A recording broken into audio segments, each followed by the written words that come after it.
Hey, this is Doc Gooden, and you're listening to Locked Up Sports.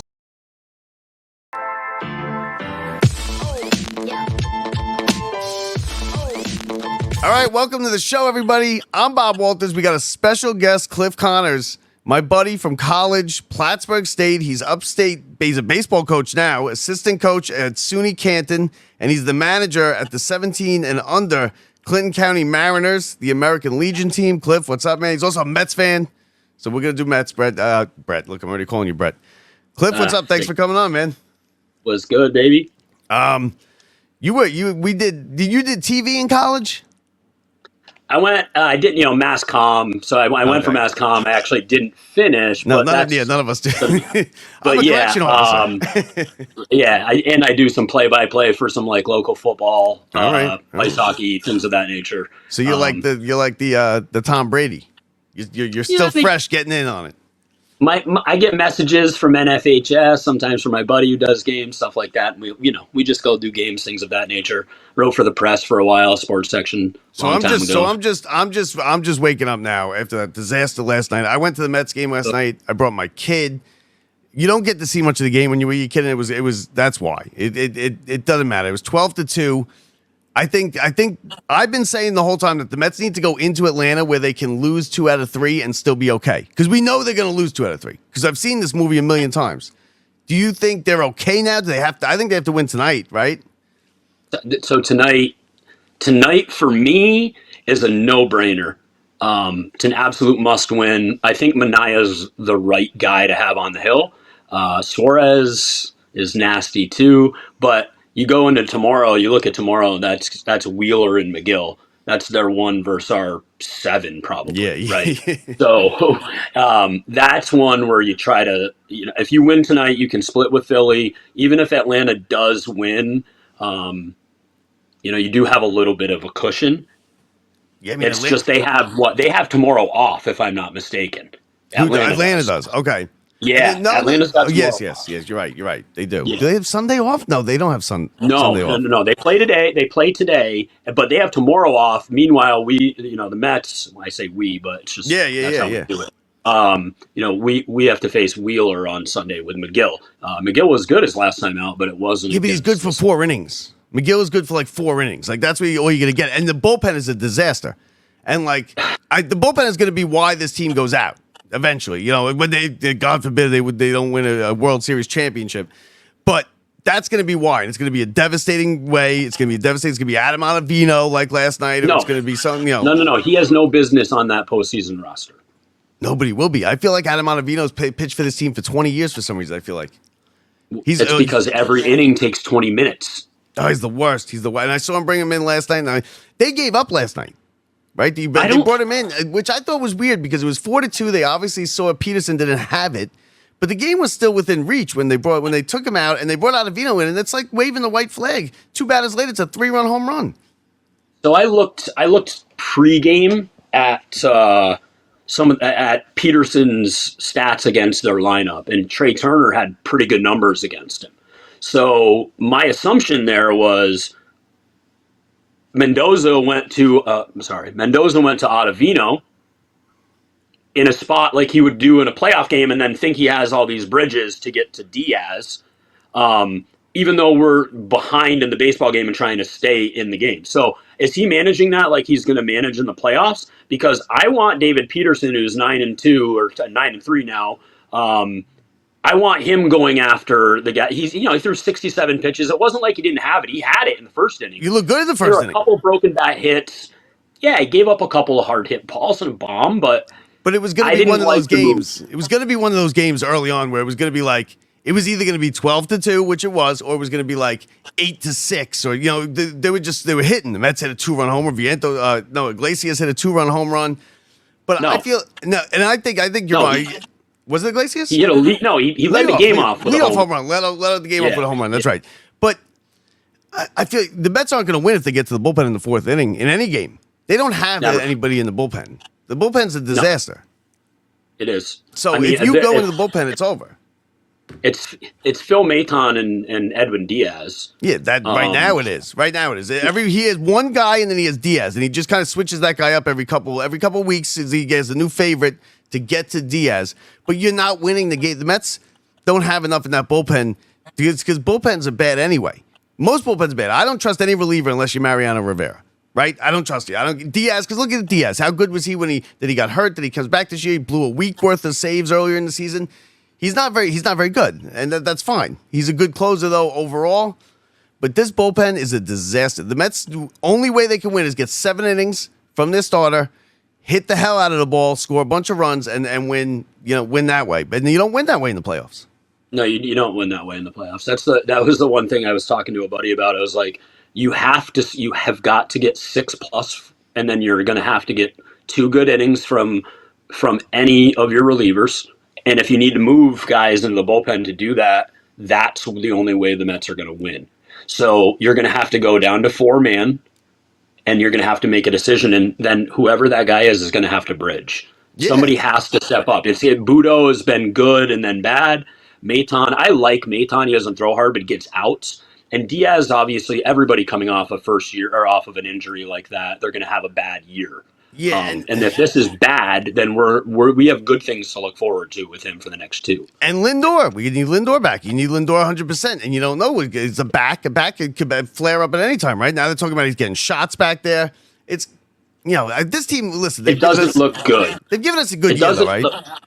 This has been the most exciting year for me since 2015, easily, but. It might even be more exciting because there are so many different variables other than Yoenis Cespedes. You know what I mean? Lindor Cespedes down the stretch, he just didn't come over in a trade because Lindor's been unbelievable. Yeah, but I mean, he is an MVP. See, everybody talks the MVP thing. He's not MVP. Ohtani's the MVP. No, Ohtani's putting. There's no doubt. It's just the bottom line is if Ohtani goes like 40-40, then we've got an argument for Lindor. Okay, because it's just every day. But, right now we're at 40-40. He's going to win 15. He's going to go 40-40 the rest of his career, but he's going to win 15 games. Yeah, I mean, he's locked to the National League MVP every year.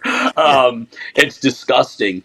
But if you look at it, it's like the evolution of Vientos, just fighting through everything to get there. Iglesias right now, I mean, I'm playing him over McNeil as it is. And then in the outfield, you can just do whatever you want. And Jesse Winker's been awesome. So can you sustain 10 runs a game? No, we saw that last night. I looked like it from the beginning of the game. I'm like, I know. But and then the wheels just fell off. And I think that was the first time all year that I've actually had a little bit of a question for Mendoza. But early on I did a little bit because he kind of seemed he's quiet. He wasn't like he's not like yelling. He's not throwing. But he's done a good job. He's done it because the manager's job is just to kind of handle everything, make sure it doesn't go off the rails. Because me and you can manage the game from our couch. We know who to put in. I mean, every once in a while they'll screw it up and they'll put in like Ottavino or something. But we know who to put. We know who to put in. I know not to put in Ottavino. And people, I was arguing online with people, and they say. Half of them are saying that, like, and I hate the argument. Oh, it's the most valuable player. It's this. Listen, if you think that Ohtani isn't valuable to the Dodgers, you're crazy. Like, is he more valuable than Lindor? Probably, right? Because the Mets might miss the playoffs with Lindor. Ohtani, yeah. And that game the other night was 6 for 6. He's got 10 RBI. I mean, that's out of control. Was it 10 or 12? No, 10 RBIs. And then last night, 3 home runs. Then last night he hit another one. Did he hit another one last night? Yeah, it was another mammo. He's ridiculous. But if you do look at it, if it's a 40-40 year, right? Okay, I can see that. Now Lindor is in the picture because the Mets aren't where they are without him, and the fact that they scoring 10 runs in 3 games without him, and JD Martinez hasn't had a hit since 19. 99. What's going on there? But the Mets are inconsistent. Sure. Here's what this team all year. It's been a train wreck with emotions because it's up, it's down, it's up, it's down. I mean, the most inconsistent, and every part of the team is inconsistent. The bullpen's remember when the bullpen was like was lights out for like a week or two. Then the starting pitching stunk, and then the starting pitching's good. And then I mean, Minaya and Peterson have been the big revelations I think this year because they're like Manaya's going to get some Cy Young votes. Yeah, well, so Minaya has been unbelievable. He will be in at least the top 5. Yeah. Peterson's finally healthy. Peterson, this is my comparison. He's the Steven Matz we never had. Yeah. Right?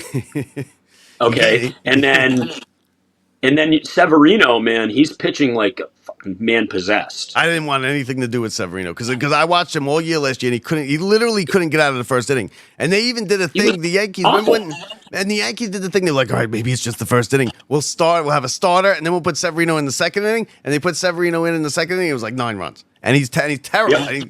But this year, he's back to being good. I mean, he's been good. You can't argue with it. And I guess it was good to take a flyer on him too, because you took a flyer, you got him on the cheap because he sucked last year, and that's been good. But the team's just so inconsistent, and they're not as good as we think they are. Like they're not making a run in the playoffs. I would like to get into the playoffs. You don't think so? No, I don't, because they're so inconsistent. And I was so annoyed the other day. I went on two days ago, 3 days when they won 10-0. And the crowd was garbage. It was dead. It was a dead building. There was 20,000 people in there. And everyone's like, watch out for the Phillies. When the Phillies come, we're going to get big crowds. And yeah, last night would have been okay. The night before was a playoff type of crowd.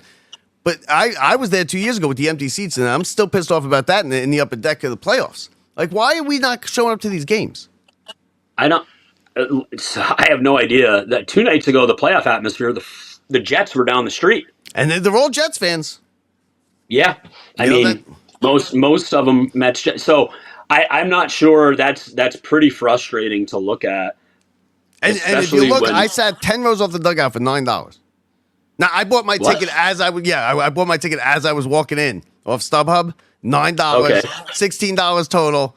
Sat 10 rows off the dugout. Actually, had a Alonso foul ball hit me in the hand, and I dropped it. I booted it. They hit his feet. Yeah, but you don't, I always say, the first guy that touches it never gets it anyway, right? You get a broken hand and a bruise on your hand. It's a ball, and I don't stress over the ball because you could go buy it in Dick's Sporting Goods store for $10. I caught one when I was in 6th grade at Fenway Park off Lee Tinsley's bat in the third deck, and I didn't drop it. There's no third deck in Fenway Park.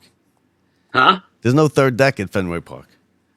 I was in left field. Yeah, there is. That was the top of the second deck. Then no, it's got it. There has to be. There's 3 spots. There's a bullpen. Then they have that next one that goes up, and then there's got it. I've been to more games there than I have at. Okay, I jumped on the field and got a ball there. Let me think. And now you're making me. I just know I did. I just remember ball was coming up and hands were around. Don't be coming on here lying about catching foul balls, Cliff. Lee Tinsley, Voyage of the Mimi. It was our Voyage of the Mimi Boston trip when I was in middle school at Stafford Middle School. So can't make that up. Do the Mets get in? Do they get in? I think they get in. I'm gonna say yes. Yeah, 50-50. I actually think they get in. And I was telling people about 6 days ago that I actually thought the Mets and the Braves would get in and the Diamondbacks would fall out.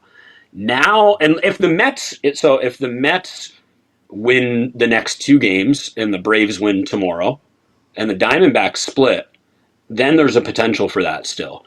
But I just think tonight is so crucial, or this afternoon, I should say. Is it 3 o'clock? Is it 3 o'clock or is it 1 o'clock? No, it's a 4. I think it's a 4:15 start, or a 4:05 or 4:10, whatever it may be. They sold out. That game I know for a fact is 100% sellout. So hopefully they bring it. Hopefully they bring it today. They better, but I've always thought this is one thing that's always pissed me off about them, and it's probably untrue based on all of the stats and stuff like that. But I feel like during day games and on Sundays for the last 10 years, they haven't been able to hit the ball. I don't know why. I hope I'm wrong. I don't get it. You're not going to be there today, or what? No, I'm actually right after this. I'm going up to Connecticut. For like a family all right, so reunion. We're good then. All right, so it's a W. Not gonna be there. It's a W. You're good. What is your record this year? It's not good. It's not good this year. I'm usually okay. I saw them. No, you're not. I'm 0-1. You know what game I went to? I went to the Giants game where the Mets had a huge lead and Homer Bailey, Patrick Bailey hit that fucking grand slam day before my birthday. Yeah, you remember that day? Yeah, and they just blew like an 8-run lead. Listen, I was at. I'm trying to think of what game. I've gone to a bunch of games this year, but it's not a great record this year. It's not a great record. I'm usually okay, but no, you're right. I'm not, because people get on me all the time. What's going on? You're not usually okay. You're killing me, Small. I was there the other night. Yeah, I actually think. Hey, that's true. So I just personally think that if if they can sustain starting pitching, which is very hard to sustain, that they're going to have a chance to play with teams. I think the Brewers are low key as good as anybody. I think that I don't really want to face San Diego because of fucking Musgrove. Yeah, because the bullpen, dude. They got a lockdown bullpen. They got the whole Marlins bullpen, which was good. It's true, but it's just remember who shut them down the last time in the postseason in the wild card round? Yeah, it was the Padres. Yeah, and they're checking ears. Well, he's still around, and all he's done is shut them down that game and the game he pitched against them this year. So I don't really want to face San Diego. I want to get in and face anybody else. I think the Phillies, and talk about atmosphere and fans who care and get the Phillies, and it kills me to say it, but the Phillies and Citibank Park is electric when they play in the postseason. Yeah, it's loud. I can't stand anything. Of course we can. Anything. But yeah, it's loud. They're going to be at home for a little while. Right now they're battling the Dodgers, so they're playing us for something, but yeah, which is, it could go either way. You're not gonna get them doing wild, crazy stuff because they just don't care, which sometimes backfires. So it's gonna be like a regular game, but what was interesting last night, we saw a couple of their good bullpen arms last night in a 12-2 game. So maybe he's keeping them scheduled and stuff. Yeah, but they hadn't really pitched it because it was 10-0 the night before. He had the game. He probably want to throw him in there and get some work. Now I was arguing with somebody I had on 2 weeks ago about he was talking about he didn't like the Mets pitching coach. He didn't like the fact that they had two hitting coaches. Now you're a coach, lower level obviously, but I said, these guys don't listen to the hitting coach, right? Does the hitting coach do anything? I disagree with that. These guys, they have the same stance they had in Little League. The pitching coach, maybe. They don't do nothing. So you're going to Connecticut at 10 o'clock, right? And what are you doing there? I'm going for a family reunion. Family, okay. At 11 o'clock, I have a hitting lesson with a kid that just didn't make my team, but is actually coming to take lessons, right? Why? Because it's going to help fix. Now, when you're a major leaguer, you're doing all of these higher level hitting drills. So some of the stuff that we do, some of the stuff that we do when we are in, in college and as, guys get up in higher levels. However, there are things that hitting coaches see. For instance, if your foot is just a split second late, do you understand what that does? If your stride is a little bit longer, it moves your head. So those are things that you have to understand so how Alonso, all these guys are looking at their iPad, right? Yeah. Well, that hitting coach is looking, and he's also breaking down swings to the point of if your knob isn't correctly, loaded to the catcher's belly button with where your elbow is. Now we're not going to be able to get there. Now you're not going to have your foot, your velocity or your backspin, right? So your exit velo and your backspin. Yes, hitting coaches will help you. It's like JD Martinez helped Mark Vientos hit the ball to right center field because he just did certain drills. See, I was like, maybe if Ted Williams is the hitting coach, he can help. But I mean, these guys, if I get up there right now, I have the same stance I had in Little League, right? And and I get little things like maybe, but when you're a pro, you got there somehow, right? These kids might listen to you more than the pros do. Well, one, because you're going to be putting them on the team again, not next year. Now you're going to feel obligated to put the kid on the team. Well, no, it's more along the lines of this: whether or not, a player is at the. My levels are just like AAA, right? I coach the 17U, and then the next is the 19. So we play for a state title also. Okay. The bottom line is at Canton. That's a little bit different. Now we've got kids. We have a catcher, a senior catcher there he was all conference player of the year, and he's a stud. We don't have to talk too much. He fixes it, but he still will turn around and say, "What do you see?" Right? Will he get drafted? Maybe. So it's tough, right? It's tough to even get once you get drafted. It's even tough. I'll say this. He's out of the guys. This is my first year as an assistant in a college level. I played college baseball 20 years ago in the same conference that I'm going to coach again, right at Plattsburgh State. And I saw real good players. A couple kids from Cortland got drafted. This kid, he's legally deaf. This kid also. but he, it's Right, just why a he does seed. good? He doesn't got to hear you, right? He doesn't got to hear any. He doesn't have to hear garbage anything. No, he works hard. He's just hits the ball all over the place. His pop time is outrageous. Drafted? No, maybe, I don't know, but he could definitely go to an independent league and get looked at. Okay. I'm just saying your original question, it was about Yeah, hitting. yeah. And hitting coaches, and the answer to that is absolutely 100% they help them. And do they help them every day? No. And a lot of times the player will ask, all right, I'm seeing this. What do you see? Let's work it with it. And they'll spend an hour to 3 on the tee. Okay. There's a lot of things that have to be done. You don't think these guys are hitting bombs because they're not working on the tees and taking 100 swings a day? No, because like the guy said to me, he's like, no, the coach said that Alvarez needs to stop trying to hit for power. The power's going to come, hit for base hits. I said that's what everybody does, right? You're not supposed to swing for power. You're supposed to swing hit line drives, and then home runs are mistakes. And like Barry Bonds will tell you, he wasn't hitting home runs. He wasn't trying to hit home runs, and he's trying to hit line drives, and the line drives with exit velo and everything. It's crazy. Line drives with backspin. It's line drives with backspin, right? Yeah, so they all got backspin. All those fly balls got backspin. I remember playing the outfield like they all got backspin. Now, tell us about it's different as it goes levels. Tell us about the team. Tell us about your team that you manage. You got the Mariners. You're the manager. You're the skipper in charge, and then you're the assistant coach in the college level. What do you want to do with this? Because I know you just kind of fell back, like ass backwards into this, right? If I remember correctly, I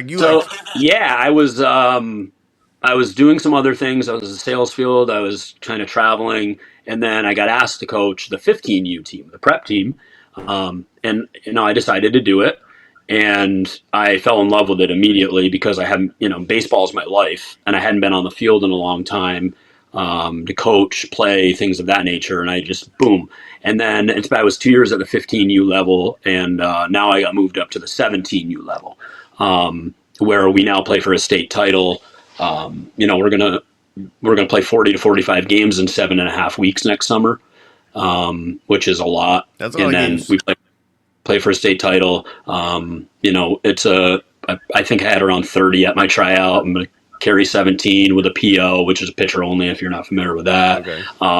Not a mouths to feed, but we're a very good baseball team that isn't even picked yet. I have not even picked my team. I've got an idea of where I'm going, but I still have some spots that I have to. So we're having a secondary tryout in the spring. Is the toughest thing the parents? Play my kid. That's a very good question. Kind of a hot seat question there. I'll say you're this coming much. on here and getting all softballs, Cliff. It's all good. I'll tell you this much. You're always going to have some sort of somebody who's unhappy, and do they think their kids go? Do you have guys on there like parents who they're delusional? They think he's going to the pros. He's not. No. Okay. So I have been very blessed for the most part for 2 years to have extremely good parents. They help out a lot. And I've only had a couple of instances where I've had to have a couple of conversations, and that's just part of it. And not, like I said, now you can't make everybody happy, and not everybody's going to like you. But for the most part, the kids do like to play for me. I love them. They play a big role in my life now. So it's been awesome. And then, with that team, I'm the head coach of that team. We do some mic'd up stuff. There is some of that on my Instagram. Do you think that like the big thing now is there's too much travel baseball. You really don't need all this. It takes up the whole summer for the family. Like why are people paying all this money? And they'd be better, because I saw Jim Leland once, and there was his mother, and he was giving a speech, and this mother was like, my kid's really good, he's got potential, but I don't have the money to put him in these camps and these schools. And he said to him, he goes, it doesn't matter. These travel teams, these schools, these camps, don't worry about it. If he's good enough, we'll find him. If he's good enough, and he's all the way in picking corn somewhere, we're playing in front of nobody, we'll find him if he's good enough. He will stand out, and we'll find him. Do they put too much into this travel league and the travel and the money? And so that's a really good question as well. So my team is it's the Clinton County Mariners. We're an American Legion program. All right. So I don't get paid for that. It's a nonprofit thing. The parents don't pay for their kids to play. We raise all the money for 7 different groups, and the parents do pay for their travel and things of that nature. But this is a travel ball team that is free. Okay. And then we go play all the teams that pay. Now, do they kill? Do you guys struggle against them at all? No, they're not. Okay, so put it this way. I'll put it this way. Last year, I was the 15U prep coach. We played almost exclusively 16U teams, especially in those tournaments, and we finished 15-16, which was pretty good. The team that we're going to have next year, that was the 17U team. There's only 2 kids that are moving up. They were excellent, and we're going to. This is the whole program has sent, I don't know, hundreds and hundreds of kids to play college baseball, including myself. I played for that as well. I'm actively, talking to kids at the higher level of our program to recruit in. Almost, I would say about 80% of these kids will go play college baseball at a JUCO D3 level. Because you have to be careful. Like with me and my buddies, we put a travel team together. We put our own team together, right? When we were younger. Mm-hmm. And then we got like one of the parents to manage and whatnot. And we entered a league that was just it's way too good, right? We entered this league, and it was just us. We were all right. Jesus. We entered this league, and we go there, and like Neil Heaton, is the coach. And like they're hitting the ball like 500 feet. They were getting mercy ruled. We were the Mariners too, by the way. Sable Mariners. And they were hitting the ball over our head. It was 15-0 in the second inning. And it was fun. We had a great time, but it was a miserable summer. I mean, we went like 3-30. Yeah, well, so it's interesting that you said 3-30. So Canton, the school that I'm at now, last year, that school was 3-30. Okay. Now that's college. So that's college baseball. However, we now, as you see, it says SUNY Canton, right? So now we're in the State University of New York Athletic Conference. So now we're playing against Plattsburgh State, Cortland, who people are drafted from all the time, Oswego, you name it. It's, we're playing tough competition. So they hired a brand new skipper, and he gave me a call and asked if I'd help out, be the North Country guy, and be the assistant there with him. Is like we also have another assistant. I'm an infielder and first base coach. I also recruit, and so that's my first order of business. Have you gotten tossed from a game? So that's the best thing ever. When I was in men's league, and even in college and high school, I got tossed from a few. As a coach, I have not been thrown out once because it's frowned upon in the organization, and I respect the organization a lot. I have had to have some words with umpires. This fall was probably the closest I had gotten, but for the kids, I got to be there. But if it's really egregious, and I'm never going to swear, I'm never going to do any of that wild stuff that you see on travel ball like that. But I am going to be talking. I'm going to be loud the whole game. My kids are going to hear me and things of that nature. But the overall goal here is I'm going to finish my degree at Canton. I'm going to work on that program, and someday, hopefully, I'm looking at a 3 to 5 to 7 year plan of being a college baseball coach somewhere myself. Well, as long as the Mets don't hire you, we'll be all right. I mean, I might be able to help them a little bit here. I actually, there's a guy that's. What are you gonna do? Give him a hitting coach? Hitting coaches don't do nothing, Cliff. No.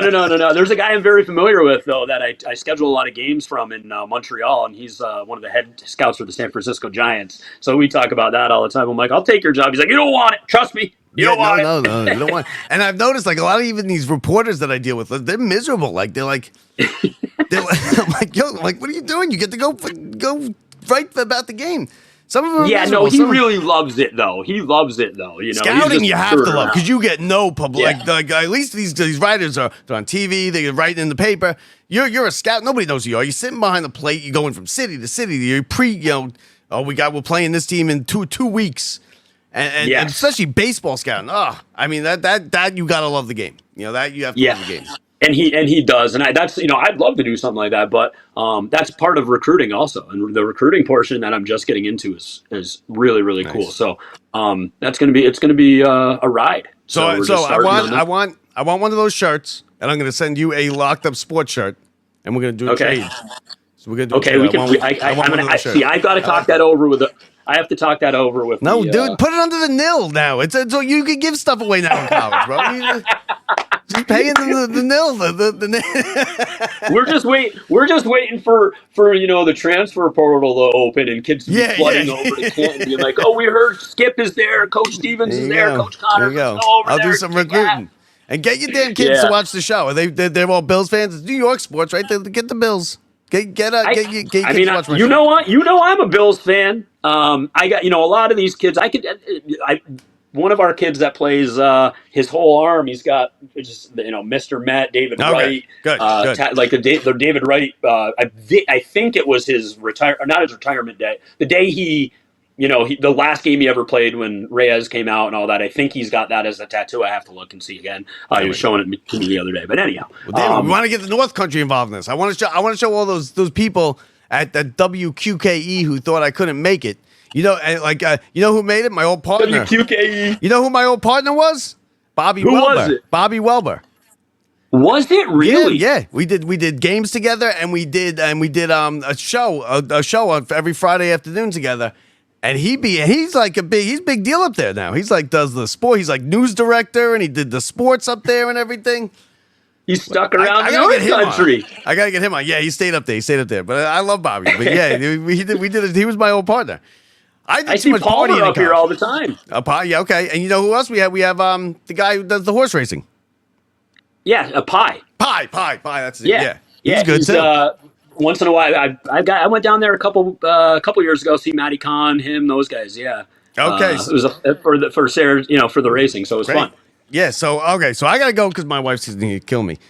He's the assistant coach at SUNY Canton. He's the manager at 17 under Clinton. You gotta send me one of those shirts. I'll put it back here. Cliff Connors is his name. He's a Montreal Canadiens fan. So we'll get into that later. He's a Bills fan, whatever. But he's a Mets fan. And right now, that's what's going on. The Bills going to win the division? Right now, the 2 is out. Is Josh Allen? If Josh Allen is playing, the Bills win the division. I agree. He's good. So that does it for us, Cliff. Thanks for coming on. I appreciate it, man. Thank you for having me. Always. Awesome. I'll have you on. We'll do some football later too. Another time. So all day, for Cliff Connors, I'm Bob Walters from the Brian Gunzel Studios. See ya.